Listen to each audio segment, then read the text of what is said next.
ऐसा नाम घोष ऐसे पताकांचे भार, ऐसा वैष्णव दिगंतर दावा कोठे, जाता पंढरीसी सुख वाटे जीवा, आनंदे केशवा भेटताची।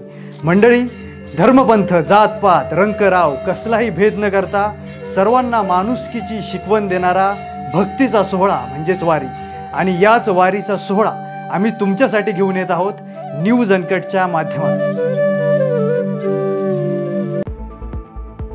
भारताने पाकिस्तानला आणखीन एक दणका दिला आहे। जम्मू आणि काश्मीरमधील किशनगंगा आणि रॅटले जलविद्युत प्रकल्पांशी संबंधित असलेला लवाद न्यायाधिकरणाचा निर्णय भारत सरकारने नकारला आहे। हे ट्रिब्युनल 1960च्या सिंधू पाणी कराराअंतर्गत स्थापन करण्यात आले होते। आता भारताने हे ट्रिब्युनल बेकायदेशीर असल्याचे म्हटले आहे। सरकारने सांगितले की या न्यायाधिकरणाच्या कोणत्याही निर्णयाला कायदेशीर मान्यता नाही। बांगलादेशमध्ये रथयात्रेच्या एक दिवस आधी 26 जून रोजी ढाका येथील दुर्गा मंदिर बुलडोझरने पाडण्याचे प्रकार एक मोठा मुद्दा बनला आहे, आणि या घटनेच्या निषेधार्थ बांगलादेश हिंदू बौद्ध ख्रिश्चन एकीय परिषदेने आज बांगलादेश बंदीची हाक दिली आहे, तर बांगलादेश हिंदू महासंघाने काल बंदीची माहिती दिली।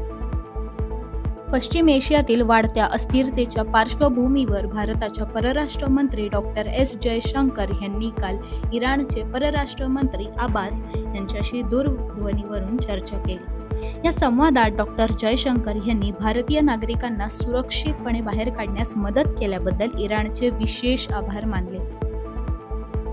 भारताबरोबर सर्वात मोठा व्यापारी करार होणार आहे, असे वक्तव्य अमेरिकेचे अध्यक्ष डोनाल्ड ट्रम्प यांनी केले आहे।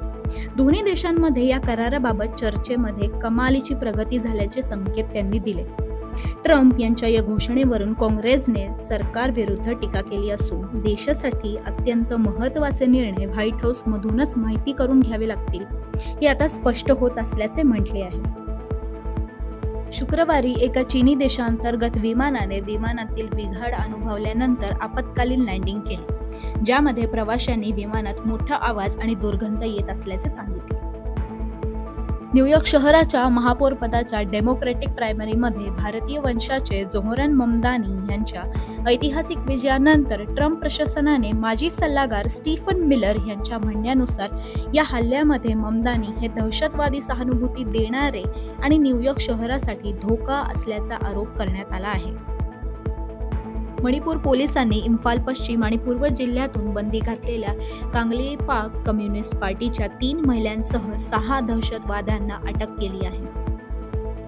भ्रष्टाचारी विरोध कार्यक्रमाचा भाग म्हणून चीनने शुक्रवारी 3 वरिष्ठ लष्करी अधिकाऱ्यांना काढून टाकले। यामध्ये जनरल मिया हुआ, नौदल प्रमुख व्हाईस ॲडमिरल ली हुंज आणि चायना नॅशनल न्यूक्लिअर कोऑपरेशनचे उपप्रमुख अभियंता लिऊ शिंपेंग यांचा समावेश आहे।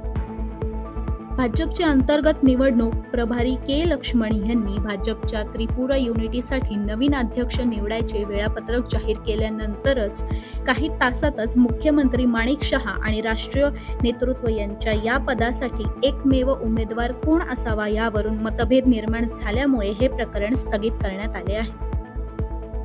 केंद्रीय माध्यमिक शिक्षण मंडळाने 2026 पासून वर्षातून 2दा 10वीच्या बोर्ड परीक्षा घेण्याच्या नियमांना मान्यता दिली आहे, असे परीक्षा नियंत्रक संयम भारद्वाज यांनी बुधवारी सांगितले। कोथरूड येथील रहिवासी कुलकर्णी यांनी रेल्वे समितीच्या बैठकीत पुणे रेल्वे स्टेशनचे नाव मराठा योद्धा पेशवे बाजीराव प्रथम यांच्या नाव देण्याची मागणी केली होती। अनेक संघटना आणि राजकीय पक्षांनी कुलकर्णी यांच्या मागणीला विरोध केला आहे। अनेक सोशल मीडिया वापरकर्त्यांनी त्यांच्या विरुद्ध अपमानास्पद मजकूर पसरवण्यास सुरुवात केली आहे। लाभांश देणारे स्टॉक्स गुंतवणूकदारांना सतत आकर्षित करत आहेत, कारण त्यांच्यात स्थिर उत्पन्न निर्माण करण्याची क्षमता आहे। निफ्टी 500 विश्वात अनेक कंपन्या सध्या त्यांच्या संबंधित उद्योग सरासरीपेक्षा जास्त लाभांश उत्पन्न देत आहेत। काटा लगा या तिच्या प्रतिष्ठित गाण्यासाठी प्रसिद्ध असलेल्या अभिनेत्री शेफाली जरीवाला यांचा 42व्या वर्षी शुक्रवारी रात्री निधन झाले आहे, असे रुग्णालयातील सूत्रांनी सांगितले।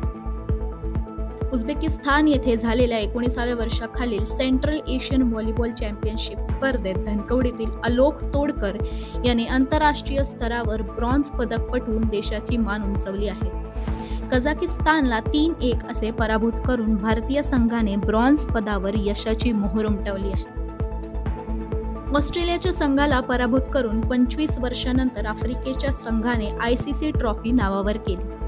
दक्षिण आफ्रिकेने 28 जून पासून झिम्बाब्वे विरुद्ध सुरू होणाऱ्या पहिल्या कसोटी सामन्यासाठी त्यांच्या प्लेइंग 11ची घोषणा केली आहे.